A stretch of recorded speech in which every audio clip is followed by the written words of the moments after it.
Welcome back for another Friday Night In. We've got a brand new one for you tonight, following a young pregnant couple teetering on the edge of collapse. This one's going to be a two-parter, so strap in. This is Pandemia, Part 1. I'd felt it, far off, similar to a pre-storm migraine, for months, like some force in the world had plans for us we didn't know about, but could see forming. The pregnancy had been rocky from the start, not to mention how many IVF treatments it took. It felt like both our lives had been on some rickety train track, somehow still clinging to the edges. Neither of us were ready, and we both knew it. It was like a third person was already in the room, constantly waiting to be introduced, so they could talk some sense into us. Jules was getting worked to the bone at the hospital over the past year, understaffed and underpaid. She took time off as soon as she could when the pregnancy was confirmed. She told me she had similar feelings as I did, like something was coming, and not just the baby. She kept saying she just wanted me home, on the couch, beside her at night, my hands on hers as she massaged her growing belly. That was all she needed for comfort. I was a beat cop and dragged my feet on asking for the time off, so fate stepped in and ushered me along in a way I couldn't imagine. It was a Friday, and I was going to talk to the staff sergeant at the end of the shift, but I received a call to the local junior high school. There was a shooting in progress, 2 active shooters with small explosives. I pulled into the parking lot of the school and saw smoke billowing from windows and fire lashing out from within. I rushed to the back doors of the school, but found them chain-locked from the inside. I could see there was a thick padlock keeping it shut. Gunfire, screams, and small explosions rang out from inside. Smoke was creeping out from under the doors. I radioed back. They said tactical was 4 minutes away. Another officer, O'Reilly, was a minute out though, and to wait on him before breaching. We wouldn't be able to help the kids inside the door anyway. The IARD training we did, immediate action, rapid deployment, was very clear that in high-risk situations, our only intent was to take out the shooter, run fast, and shoot straight. Early contact is key. It was a concept that came out in the wake of the Columbine shooting. First responders were no longer setting up a perimeter, or even trying to help those wounded. Locating and neutralizing the shooters was our lone purpose. The crying on the other side of the door had turned to whimpering. The banging had stopped. I checked the time. A minute had passed. No sign of O'Reilly. He was probably stopping at green lights. He was the type of cop who actively avoided any call that required him getting out of his cruiser. Wherever he was, I bet he was monitoring the radio and wouldn't show up until after tactical arrived. The whimpering on the other side of the door went quiet. I couldn't wait any longer. I'd already waited far too long. I ran back to my cruiser and got my pack.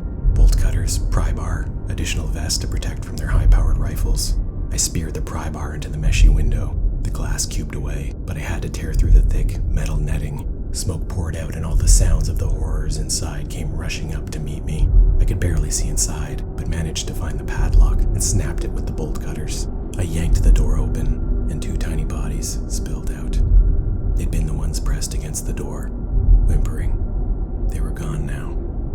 I wanted to go home. I wanted to shut the blinds to the world and disappear forever.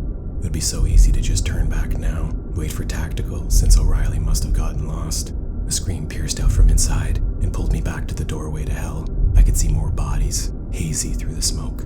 I pulled my Glock and slid in through the door, finding destruction like I couldn't imagine. My senses were overwhelmed. The air reeked of cordite so heavily I felt it coating my lungs. My ears were ringing from the gunfire and explosions overhead. The smoke detectors were screeching in short bursts, adding to the ringing. Some had been shot off the ceiling, but still squeaked out a distorted alarm.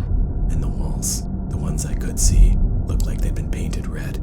Smoke hung in the air like a storm cloud. The hallway floor was lined with bodies, tiny backpacks strapped to them. What an AR-15 can do to a body, a kid's body, is indescribable. I walked towards the end of the hall, where a staircase led up. The gunfire and explosions were coming from the second floor, so that's where I was going. I made my way down the hall, ducking just below the smoke line and keeping my eyes trained away from the floor. I was 10 feet from the staircase when the war zone upstairs went quiet. Gunfire, explosions, screams, it all muted out. Only the occasional and distorted smoke detectors pierced the silence. I kept moving. A new sound startled me, causing me to nearly fire off my gun. It was a cell phone chime, muffled out from underneath one of the bodies. Then another ringtone, and another, and another. A chorus of phone calls were coming in to various cell phones, and all I could think was how sad I was for the parents who would never hear their children's voices pick up on the other end, or ever again. My heart broke for them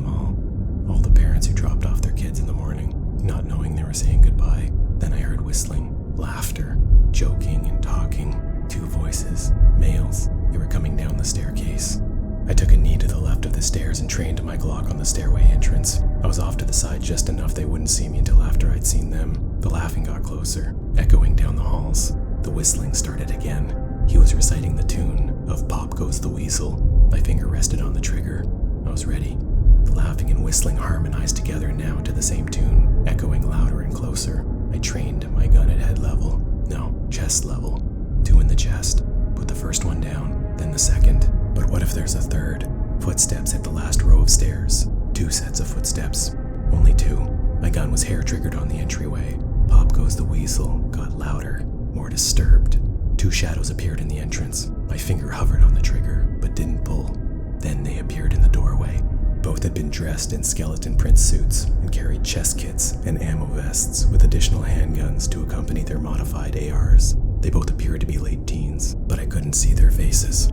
The last one hand-painted on a clown face, with an exaggerated, toothy grin up his cheeks. It was frightening, as the rest of his face was smeared with red ink. The other kid had a Hannibal Lecter mask on. It was smeared with blood, which I couldn't tell was real or fake. They saw me as soon as I saw them, but all 3 of us froze. I had the drop on them, my Glock already leveled at my target. They smiled, dropped their guns, and held out their wrists to be handcuffed. "Arrest us. You'll be the hero," they said, tauntingly. I couldn't take them in. I didn't think about whether they had explosives charges on them that could have blown up not only us, but possibly even the entire school. I didn't think about how torturous prison would be for them for the rest of their lives if I brought them in. All I could think was how much I wanted them buried under the prison and erased from history. I put 2 in the smiling teen's chest and 2 in the Hannibal kid's chest. They both went down hard. I felt rage take over completely, and I unloaded the rest of the magazine between the 2. I peppered their faces. I didn't want them to have an open casket. I never wanted anyone to see these 2 again. I was put on leave as SIU came in to investigate. I was brought in multiple times. Interviews racked my days, and there was very nearly a criminal case against me by the parents of the shooters. They had a reasonable case against what I did. I just can't imagine having the nerve to bring it forward after what their children had done. I'd been off work ever since, which had been the plan before, just not in this way. Nightmares haunted me. All of them were with the 2 boys. I was older in the dream, and somehow I knew I had a daughter in an upstairs classroom, but I couldn't get to her. The floors were wet cement, and I felt like my muscles had been stripped from my legs. The dream would always end with a chase to get to her, and I always lost. There were a few weeks where I was almost positive I was going to jail. The lawyer had called and told me prosecution was seeking 5 years for each of the kids, and a massive lawsuit against the force. But in the last week, it all crumbled away. It turned out to be a pie-in-the-sky hope from the prosecution, and I was let off, but put on leave with mandatory weekly visits to a behavioral psychologist to start immediately. I figured that was a fair trade, even though I was feeling more and more like I didn't belong on the force. The investigation coming up clean was a gift and a lesson. I didn't belong there. What I was going to do now, I had no idea. I had some time to decide, and with Jules pregnant, our hands would be full for a while. With us both home now, I'd seen changes in Jules as the pregnancy wore on. More and more, I'd find her in the baby's room, holding up the tiny onesies over her belly, the little socks and beanie caps, looking through the picture books we'd eventually entertain her with, getting used to the sway of the rocking chair. There was a basket filled with yarn and sewing needles Jules put together and had been learning over the last few weeks. She was embracing it all, despite the dark cloud we'd felt lingering. It was Friday, and we'd gone in for Jules's last checkup before delivery next week. I'd been dreading it, thinking something would come up, something unavoidable or unfixable, but the baby was perfect. Our little girl was healthy and ready to be delivered on her due date. On our way home from the OB-GYN, I'd noticed the Wakewood subway station was closed off. In fact, the whole street was. There were white vans and trucks and scientists in hazmat suits, and a strong military presence. Normally I wouldn't be nervous about something like this, but the station was a block away from our apartment building. And what was more strange, I didn't see any news stations nearby. Not one reporting on anything. When we got home, I checked for any updates about Wakewood. Nothing from any major, medium, or minor news networks. All I found were a few posts from Anons on Twitter, which were shadow banned or quickly taken down. Just as my interest peaked, there was a knock at the window. Although we were 6 stories up, this was far from abnormal. Rick, our neighbor from the apartment next door, was on the balcony we shared, which was separated by a large piece of frosted glass. We joked that we were kind of like each other's Wilsons from Home Improvement. I joined him on the balcony and bummed a drag from his cig over the partition. I was happy to see Rick and figured he'd have some wild idea about what was going on. He worked for the city, but thrived on conspiracy theories and had his finger on the pulse. As it turned out, he had a huge scoop on what was happening. I tried to keep up, but he spoke fast, overwhelming me with information. Sometimes it felt like that was part of how he came across as persuasive. Every word and sentence marched out like a perfectly thorough and thought-out idea. He spoke well and found the right words to make you question what you previously believed. Rick claimed there was a viral leak down by the water in the industrial district. There are several large warehouses that contain some kind of secret government facilities. At one of the warehouses, in a gain-of-function lab, a vicious strain of an experimental pathogen had gotten out. An infected lab worker left work, got on the subway, and made it 5 stops before getting off and dying on the tracks. The worker apparently started screaming and jumped over the edge as a new subway was coming into station. They were trying to do contact tracing by using face-identifying technology with the CCTV footage throughout the trains and platforms. I asked Rick how he knew this, and he said he had people working with the city that were feeding him details as they happened. Rick himself was an electrician and was constantly in and out of the subway stations. In fact, he told me he was sneaking in later. He had his own hazmat suit and clearance through the city, and if he got turned away, he said he'd creep in through the sewers. He knew some secret routes throughout the city, and with that, Jules came out and the conversation turned towards the pregnancy and next week's birth. Rick said he bought her soon-to-be-born daughter a bottle of whiskey for her 18th birthday, so it'll age nicely by the time she opens it.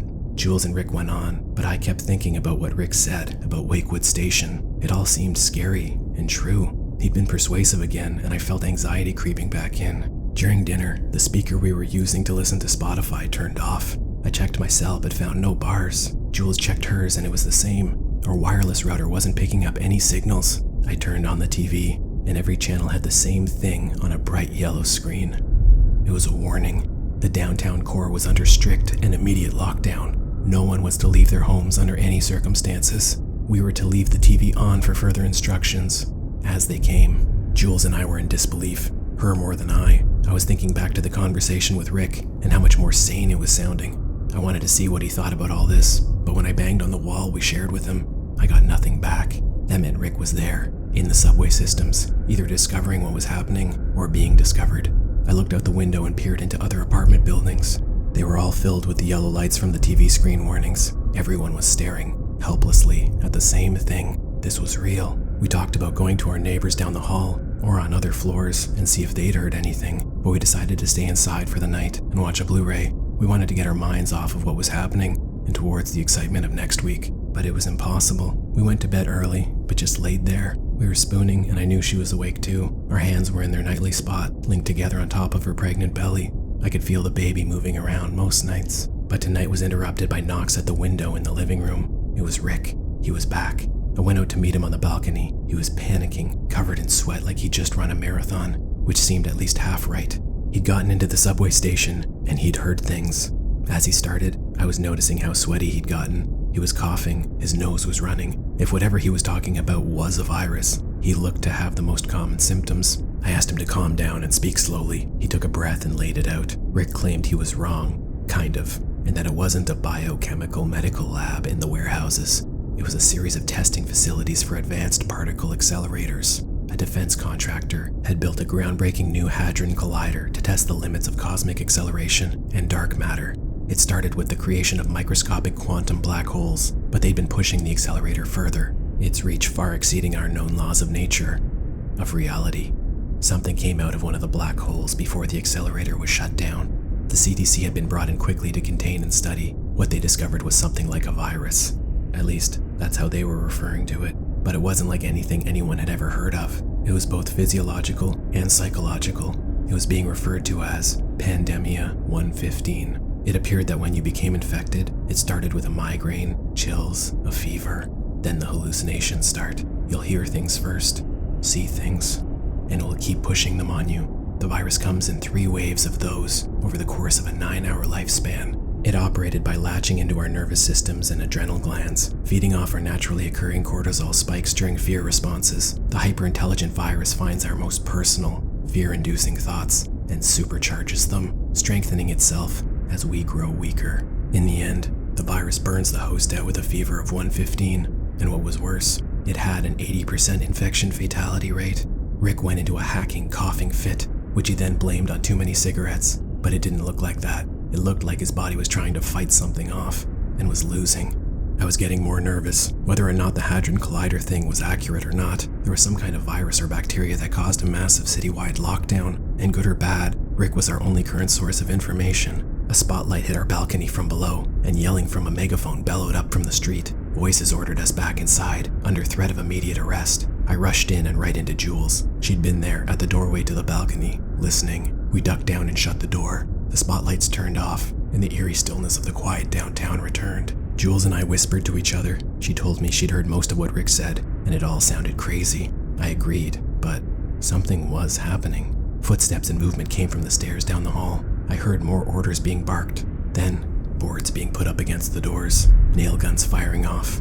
They were locking us all in our apartments. I went to the door to confront them, yelling that there was a pregnant woman inside, but there was no response, and before I could open the door, it was bolted shut. They locked down our whole floor, then moved on to the next one. We listened as they went through our entire building. We looked out the windows, keeping far enough away from the edges, and saw large teams of scientists and military personnel in hazmats, carrying medical equipment, nail guns and bolting equipment, or semi-automatic rifles. They also had body bags. The side of our wall erupted in banging. It was Rick. It sounded like he was going to come right through into our apartment. He started screaming, the most terrified, unsettling shrieks of absolute fear. I yelled to him, even banged back from our side. But Rick continued screaming and thudding his side of the wall. Then the thudding stopped. The screaming continued, but it moved through Rick's apartment. A second later, we heard glass shattering. Then, a sick, horrifying thud on the pavement below. We rushed to the window and saw Rick's body splayed out on the pavement. Hazmat suits moved in with large hoses and sprayed a cement-like liquid which solidified in seconds after covering his body. Spotlights hit his window and ours again. We dropped back down, hiding below the frame. After a moment, the spotlight disappeared and darkness resumed. We could hear workers below sterilizing and cleaning up the blood splatter from Rick's body. Jules was crying quietly, trying to hide it. Not that she needed to. I was shook and felt my stomach doing somersaults. We couldn't wrap our heads around how quickly our lives had changed since this morning. We decided to pull the shades in our bedroom and hope for a better tomorrow, but neither of us could sleep. Our Wi-Fi was out, so we couldn't listen to Spotify or anything. So we pulled out our phones and went through all the photos we had together. We'd each taken pictures of mostly similar times and events, so it was fun to see and compare the ones we decided to hold on to individually. It put us into a better mood, and we started to kiss. But it was interrupted by a cell phone ringtone. It was coming from the living room, and it wasn't one of our phones. I got up, confused. Jules was even more puzzled, but at me. She couldn't hear anything. As I got to the bedroom door, another cell phone chimed out. It was the SpongeBob theme song. Then another tune joined in, this one from a different kid's show. I entered the living room as 4, 5, 6 new cell phones joined in. A chorus had begun, and they all hit the same harmony I'd heard before, in the school hallway, filled with dead kids and their never-ending ringtones. On the floor of the living room were a pile of bloody cell phones, all ringing out with the screens displaying the words, "Call from Mom" or "Dad."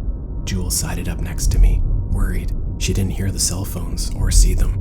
Pain streaked through my brain, and I couldn't think as a migraine took control. I stumbled back onto the couch. Jules dropped down next to me, putting her hands on me to comfort, and that was when I realized I was freezing. And I mean dead of deep north winter freezing. A blanket was thrown over me quickly. Jules was trying to warm me up, and like a cloud of fog dissipating, the migraine loosened its hold. But it was replaced by something else. Whatever was out there infecting people, I had it. And the first wave was about to start. And that concludes part 1. We hope you enjoyed the first half of this one, so make sure to check back in next Friday night to see how Brendan and Jules do against Pandemia 115.